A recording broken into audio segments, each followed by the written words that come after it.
Okay guys, so lots to go through about the first Descendant today, as we've had the first investors presentation for Q2 2024, and we've got some information with regards to it. We're also going to look at the player base depletion rates, and we've got loads of bans going in play, which is getting relatively scary now, because we are now talking about thousands of people being permanently banned.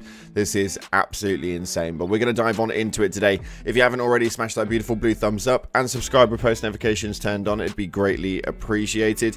On top of that, make sure you're getting involved with our giveaway. We're giving away a ultimate Descendant here on the channel, which is going to be announced tomorrow. And if you guys want to get involved with that, we're going to keep it in trend and hit a peach down in the comment section below to get involved with it. We'll announce the winner via the giveaway announcement sector of the Discord, so make sure that you're getting involved. Nonetheless though, it's time to jump in to some first Descendant news. So this post was set up by the first Descendant alerts, and it was revolving around the investors meeting. It states right here, a second element of our strategy call for the creation of all new games with potential to become new pillars in our global IP. A recent breakaway success in this category is the first Descendant, a new Nexon IP which launched on July 2nd. The game immediately became the top-selling title and ranking on the top 5 most played games on Steam, with North America comprising the highest number of players. Console players made up approximately 60% of all players, demonstrating wide support across platforms and markets worldwide. And this gives quite a pretty good insight for the first Descendant. It was literally launched at the perfect time. We were wanting this earlier last year,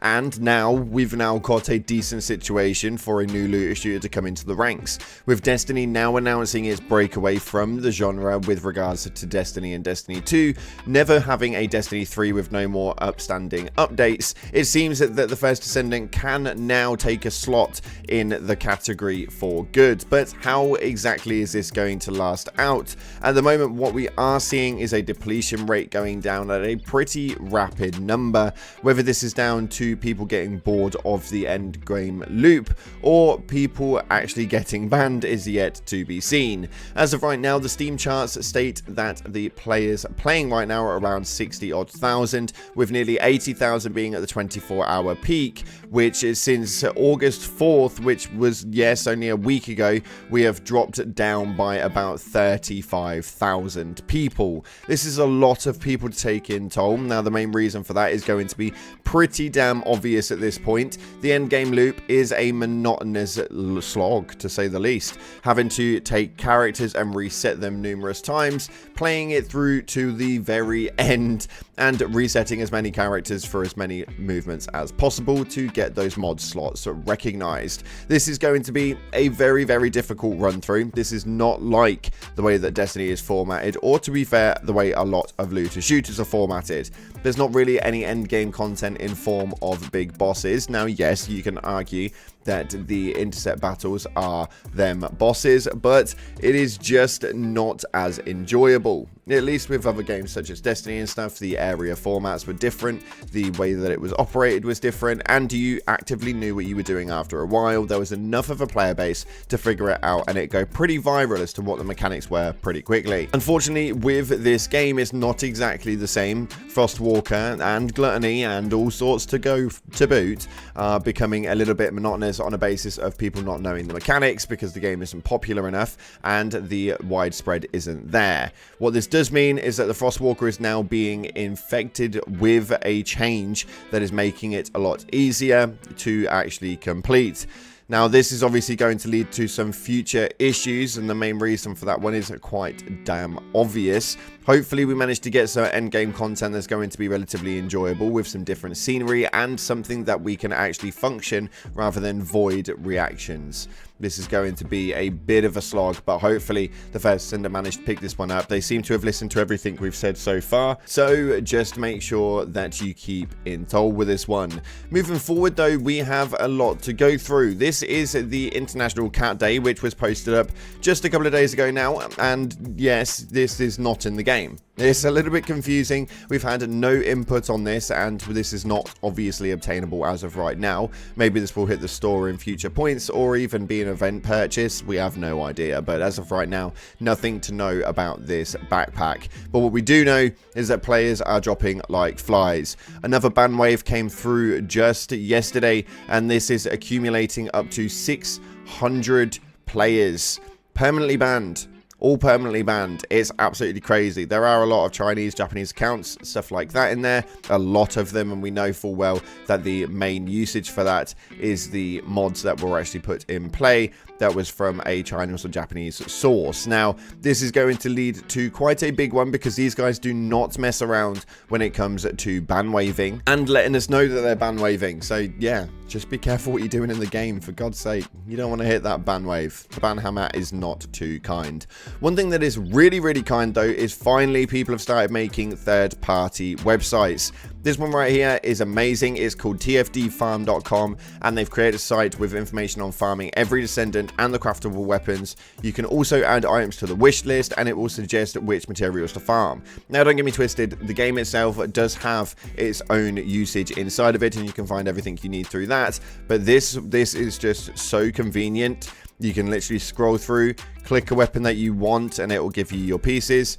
Click at that piece there, and it will literally give you a breakdown of everything that you need and the link to reconstruction device so that you can obviously get it from. It is so damn easy to utilize. It's ridiculous. So massive shout out to the TFD Farm creators. It's definitely worth obtaining and putting in your bookmarks. Now, a couple of things that are frustrating the community, and one thing that I did not know, but the storage box in Albion should have a capacity of 1,000 or more. We are at the beginning of the game, the first season has not yet started, and many characters, additions, and weapons are coming. This is the worst storage box in the world of games, and the storage box gets even worse because we found out that actually the storage box does not have a lost and found that accumulates loot that you manage to leave on the ground. No, this is only from the end of mission encounters. So this is the ones that you don't manage to collect because your inventory is full from a mission encounter, aka just a standard boss battle or even an intercept battle. It's absolutely ridiculous, and this is not how storage boxes actually operate in a lot of other looter shooters. For those of you guys, again, making comparisons to Destiny, that play Destiny, you'll know full well that when you actually do leave stuff on the floor, it goes straight through to the postmaster. This is not the case with this, so make sure that you're picking up your loot at the moment. Next up though, why the F does Luna not get protection during her long ass dance sequence? And this one was hilarious to me because I didn't even realize that this was a thing. I don't use Luna all that often. I'm not a big buffer myself, but you can see right here that she hits a dance sequence and then just mission failed because she gets taken out. I don't really understand why there's not an immunity phase when it comes to that part. This is one thing that the game really struggles with when it comes to the overall, is the immunity phases at certain points. When you get revived, there should be an immunity phase. When these animations go through, it should personally be an immunity phase. But yeah, we're not seeing it at the minute. It seems to be something that a few players are struggling with, especially in the harder difficulty realms. This is going to be an interesting feature to see what it is that the first Descendant are going to do over the next couple of weeks, because realistically right now we're hitting a bit of a downward slope. Players are dropping off and they're not having the best things highlighted. So fingers crossed there are some changes that are made that are going to benefit the game and actually utilize something quite gracefully.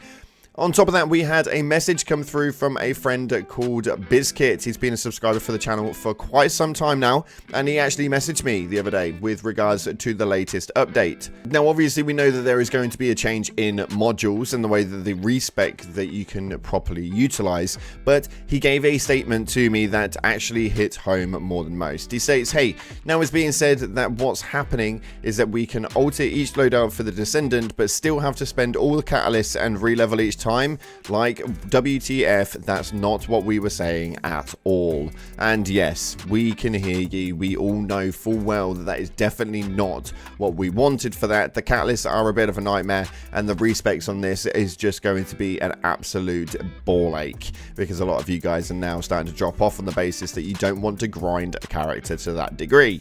This is the truth. Farming is just not as enjoyable as it probably should be inside of this game. The methods of leveling is pretty lackluster, to say the least. But overall, I've got a lot of hope for the first Descendant, and hopefully we manage to see the positives come through very, very soon. Unfortunately, that's all we've got time for today. Thank you so much again for watching, guys. If you haven't already, like and subscribe. Get involved with the giveaway. You've got 24 hours remaining. And as always, up until the next time, I'll see you in the clouds.